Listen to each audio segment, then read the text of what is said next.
Good morning, welcome to study in Bangla.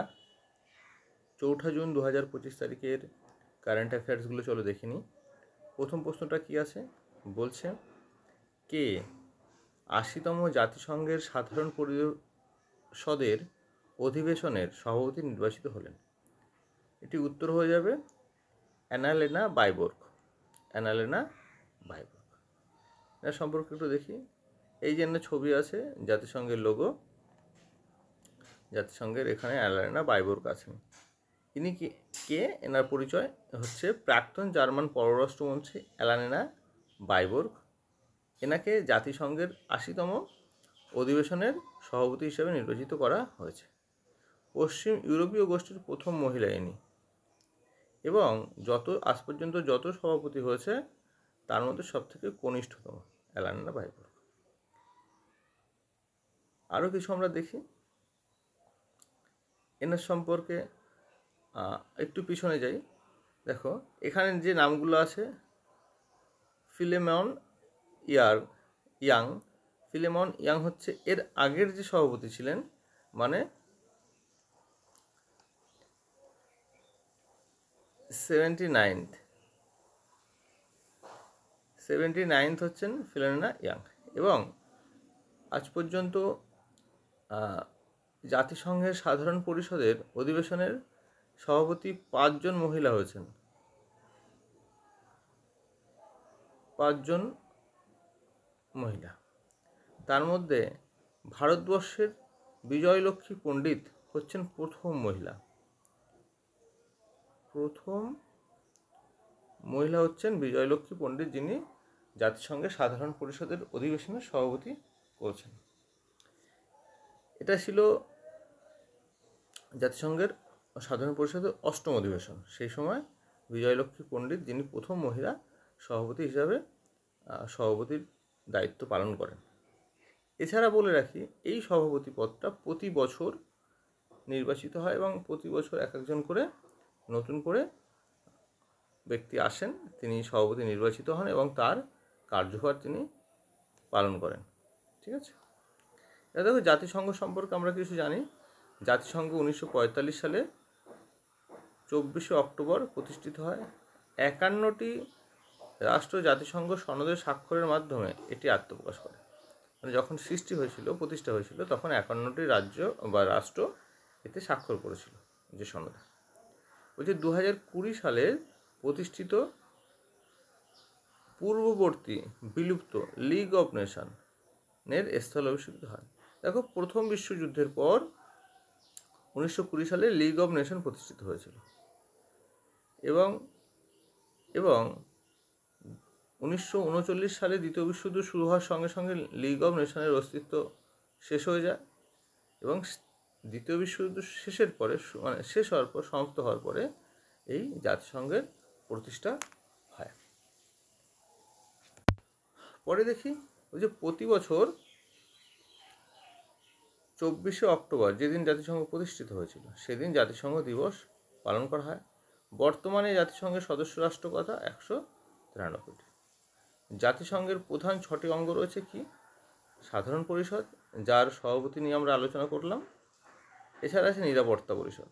নিরাপত্তা পরিষদ কী বলছে আন্তর্জাতিক শান্তি নিরাপত্তা সুনিশ্চিত করার কাজে এই নিরাপত্তা পরিষদ কাজ করে, যার সদস্য সংখ্যা হচ্ছে 15, মানে 15টা দেশ এর সদস্য রয়েছে। এর মধ্যে 5টি হচ্ছে স্থায়ী সদস্য।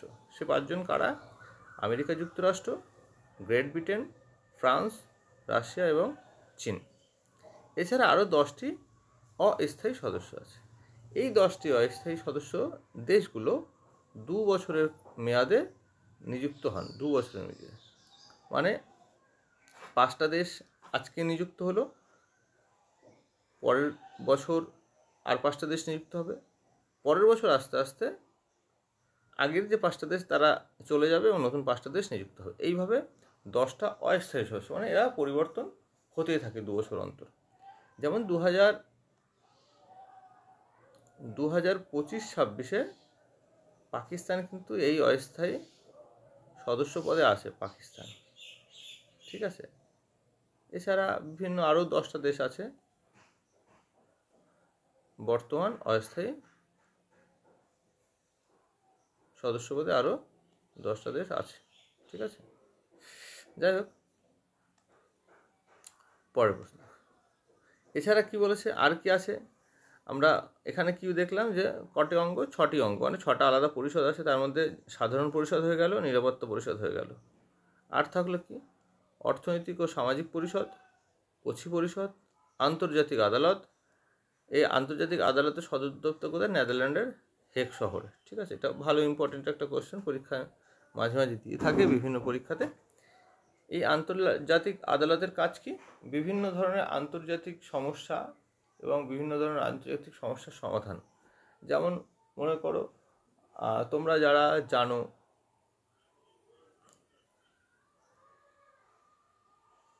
এই সম্প্রতি বাংলাদেশে যে রাষ্ট্রীয় শাসনের পরিবর্তন হলো, শাসন পরিবর্তন, যেখানে হাসিনাকে অপরাধী বলে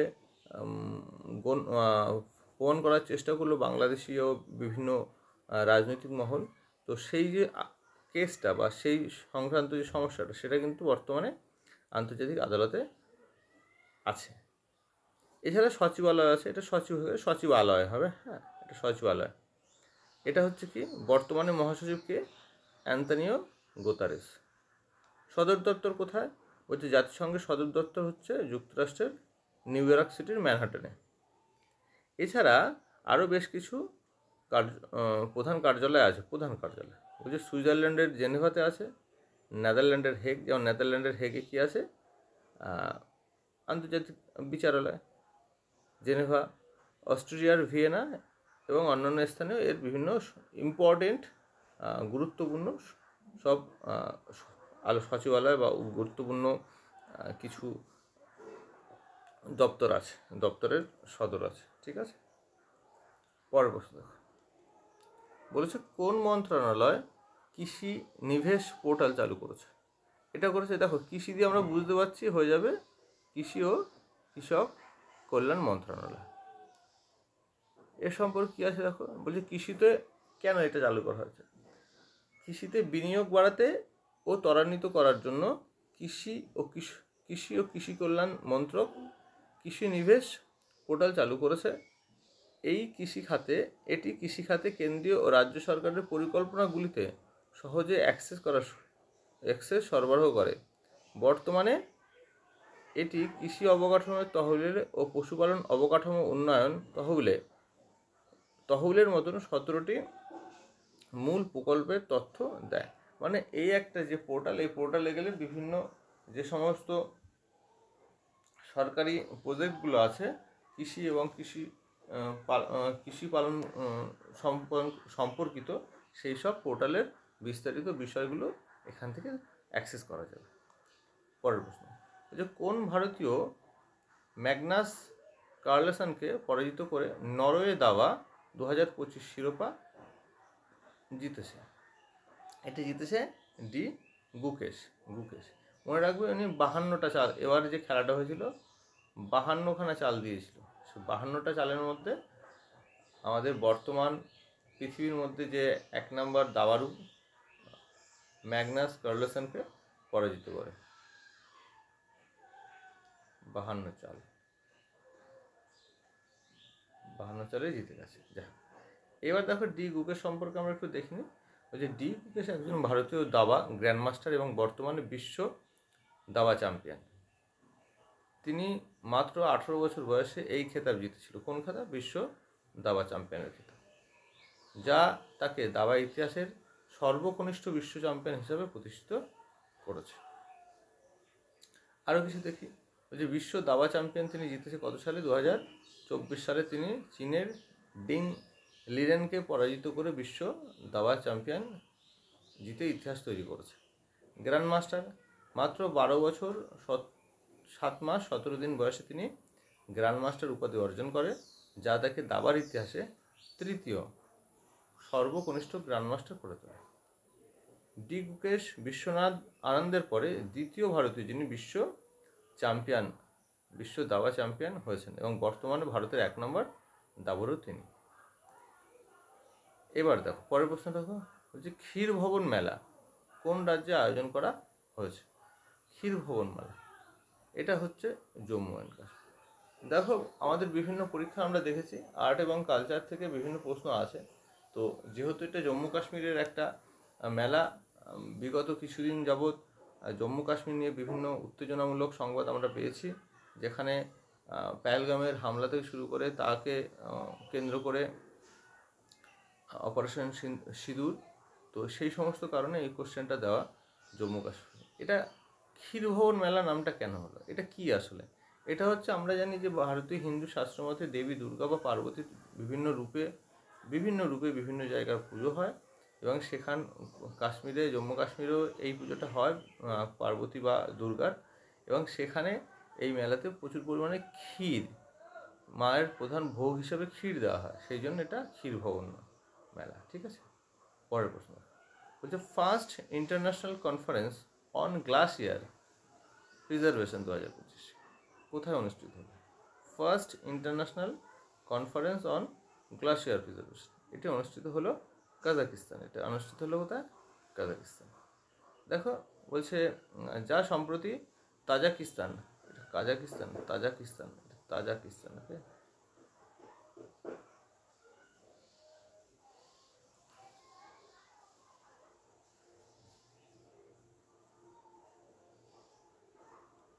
তাজাকিস্তান, যা সম্প্রতি তাজাকিস্তানের দুশানবেতা একটা জায়গার নাম দুশানবে, সেখানে 29শে মে থেকে 1 জুন 2025 পর্যন্ত অনুষ্ঠিত হয়েছে। এই যে এখানে লেখা আছে, যে তোমরা যদি একটুখানি দেখো ফটোটা যদি বোঝা যায়, এখানে লেখা আছে 29 মে থেকে 1 জুন, high level international conference of glacier preservation. ঠিক আছে, এটা হয়েছে কোথায়? তাজিকিস্তানের দুশানবে।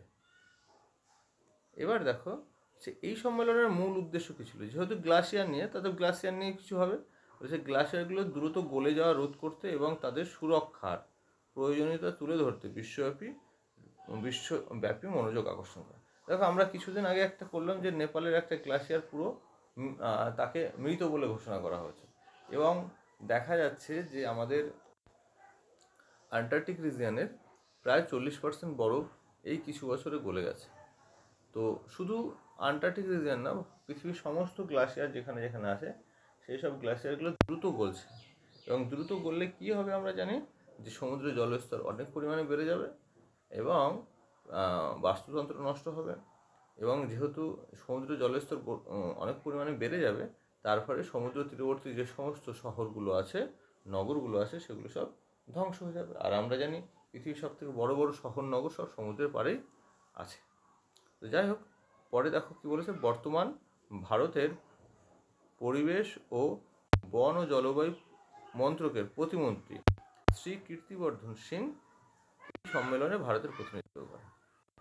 এই মন্ত্রক বলতে পরিবেশ, বন ও জলবায়ু পরিবর্তন মন্ত্রক, এই মন্ত্রকের মন্ত্রী কিনা হলেন শ্রী ভূপেন্দ্র যাদব, আর কীর্তিবর্ধন সিং কিন্তু এখানকার প্রতিমন্ত্রী এই মন্ত্রকে। বলছে international year of glacier preparation হয়ে গেছে, এটা প্রিজার্ভেশন হবে, হ্যাঁ প্রিজার্ভেশন, এটাকে ঘোষণা করা হলো 2025 সালকে international year of glacier preservation. এটা কারা ঘোষণা করলো? এটা ইউএন মানে ইউনাইটেড নেশন ঘোষণা করেছে। ওয়ার্ল্ড ডে অফ গ্লাসিয়ার কবে পালন করা হয়? এটা পালন করা হয় 21শে মার্চ। এটা কারা ঘোষণা করেছে? এটাও কিন্তু ইউনাইটেড নেশন ঘোষণা করেছে। পরের প্রশ্ন দেখি আমরা, বিশ্ব পরিবেশ দিবস 2025-এর থিম কী ছিল? বিশ্ব পরিবেশ দিবস 2025, আমরা জানি বিশ্ব পরিবেশ দিবস কবে? 5ই জুন। এর থিম কী ছিল? এর থিম এবার ছিল putting an end to plastic pollution. দেখো আমরা এখানে দেখিনি যে 5ই জুন তারিখ বিশ্ব পরিবেশ দিবস পালন করা, এটা আমরা সকলেই জানি। 5ই জুন থেকে 16ই জুন 1972 সালে সুইডেনের রাজধানী স্টকহোমে প্রথম আন্তর্জাতিক পরিবেশ সংক্রান্ত একটা অধিবেশন হয়, যেখানে 5ই জুন তারিখকে আন্তর্জাতিক পরিবেশ দিবস হিসেবে গণ্য করা হয়। এই অধিবেশনে মোট 122টি দেশ অংশ নিয়েছিল। কোন অধিবেশনে? এই যে স্টকহোমে যেটা প্রথম আন্তর্জাতিক পরিবেশ সংক্রান্ত সম্মেলন হয়েছিল, সেই সম্মেলনে। এই যে এবছর দেখো থিম কী বলেছে, beat plastic population, world environmental day এটা হচ্ছে আমরা জানি 5ই জুন বিট প্লাস্টিক পলিউশন। পরের কোশ্চেন হচ্ছে ওয়ার্ল্ড বাইসাইকেল ডে কবে পালন করা হয়? এটা ওয়ার্ল্ড বাইসাইকেল ডে কবে পালন করলো? 3রা জুন। দেখো এখানে আছে ওয়ার্ল্ড বাইসাইকেল ডে, যে এটার কেন করা হলো 3রা জুন। এই ডেটা পালন করা হচ্ছে কারণ যে বাইসাইকেলের প্রতি আমাদের অ্যাট্রাকশন বাড়াতে। কেন? যে বাইসাইকেল এমন একটা বিষয় যেখানে পলিউশন একদমই হয় না এবং আমাদের শরীরও সুস্থ থাকে।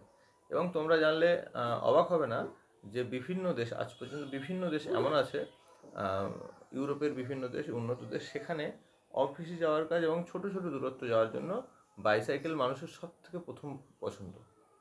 সবথেকে বেশি তারা বাইসাইকেল পছন্দ করে এবং বাইসাইকেল চেপেই তারা বিভিন্ন জায়গায় যাতায়াত করে থাকে।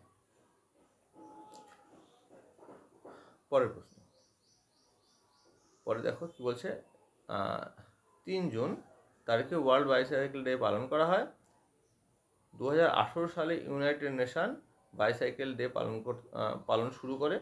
এবছরের থিম ছিল সাইক্লিং ফর সাস্টেনেবল ফিউচার। এটা ফিউচারটা বাংলা হয়ে গেছে, যাই হোক, সাইক্লিং ফর সাস্টেনেবল ফিউচার এবছরের থিমটা 2025 সালের। পরের প্রশ্ন, কোন দেশ অপারেশন স্পাইডার ওয়েভ নামে আক্রমণ চালিয়েছে? স্পাইডার ওয়েভ এটা চালিয়েছে ইউক্রেন চালিয়েছে। আমরা জানি সম্প্রতি বেশ প্রায় 1.5-2 বছর ধরে ইউক্রেন এবং রাশিয়ার মধ্যে একটা কনফ্লিক্ট চলছে, যেখানে রাশিয়া ইউক্রেনের উপর প্রচণ্ড আক্রমণ করছে। কিন্তু এবারের গল্পটা একটু অন্যরকম ছিল। মানে কি হচ্ছে, ইউক্রেন একটা আক্রমণ করে রাশিয়ার উপরে, যেখানে রাশিয়ার 5টা এয়ারপোর্ট প্রায় ধ্বংস হয়ে যায় এবং 40টার উপরে বিমান নষ্ট হয়, মানে যুদ্ধ বিমান। কী করে করেছিল? এটা ছিল একটা ড্রোন অ্যাটাক। স্পাইডার ওয়েভটা ছিল একটা ড্রোন অ্যাটাক।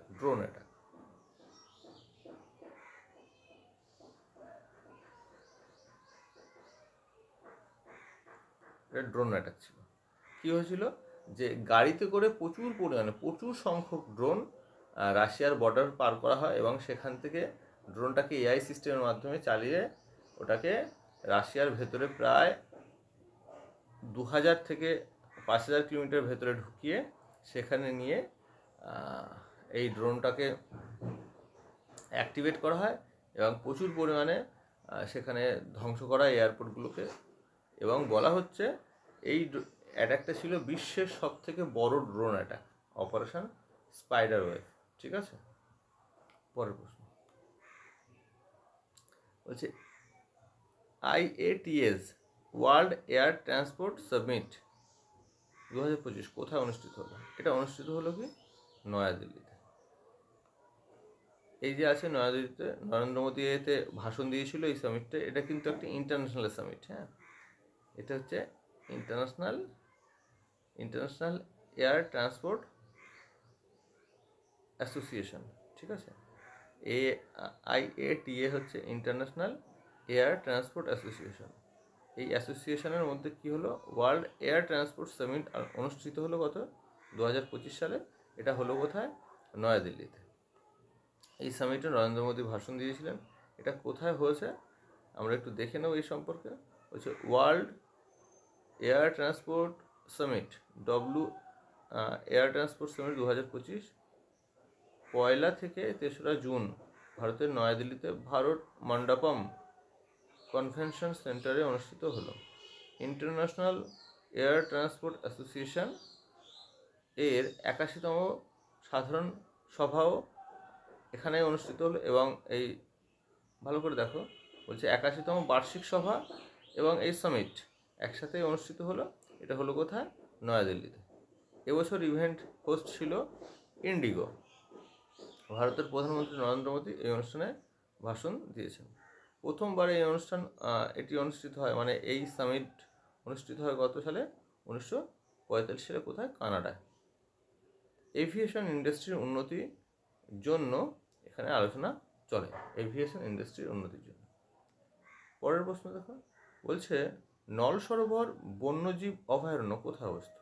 সম্প্রতি নল সরোবর বন্যজীব অভয়ারণ্যটা খবর এসেছে, ওই জন্য এটা দেওয়া।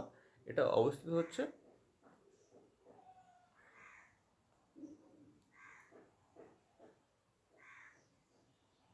দেখো কি বলছে, এটি বিরল আর্কটিক সিবার্ড সাবাইনস গুল সম্প্রতি গুজরাটের নল সরোবরের ওয়াইল্ড লাইফ অভয়ারণ্যে দেখা গিয়েছে। 2013 সালে কেরালায় দেখা গিয়েছিল, এরপর এটি প্রথম দেখা গেল। নামটা কি আবার দেখো, সাবাইন্স গুল। সাবাইন্স গুল একটা পাখি, সেটা দেখা গেল। আর্কটিক সিবার্ড মানে আন্টার্কটিকা বা শীতল প্রদেশের একটা পাখি। নল সরোবর পক্ষী অভয়ারণ্য গুজরাটে অবস্থিত। এটি 1969 সালে অভয়ারণ্য হিসেবে ঘোষণা করা হয় এটাকে, এবং রামসার কনভেনশনের আওতায় 2012 সালে এটিকে রামসার সাইটে পরিণত করা হয়। এটি 48টি শ্যাওলা এবং 72টি ফুলের উদ্ভিদ প্রজাতি হোস্ট করে। হ্যাঁ হ্যাঁ হ্যাঁ যাচ্ছি।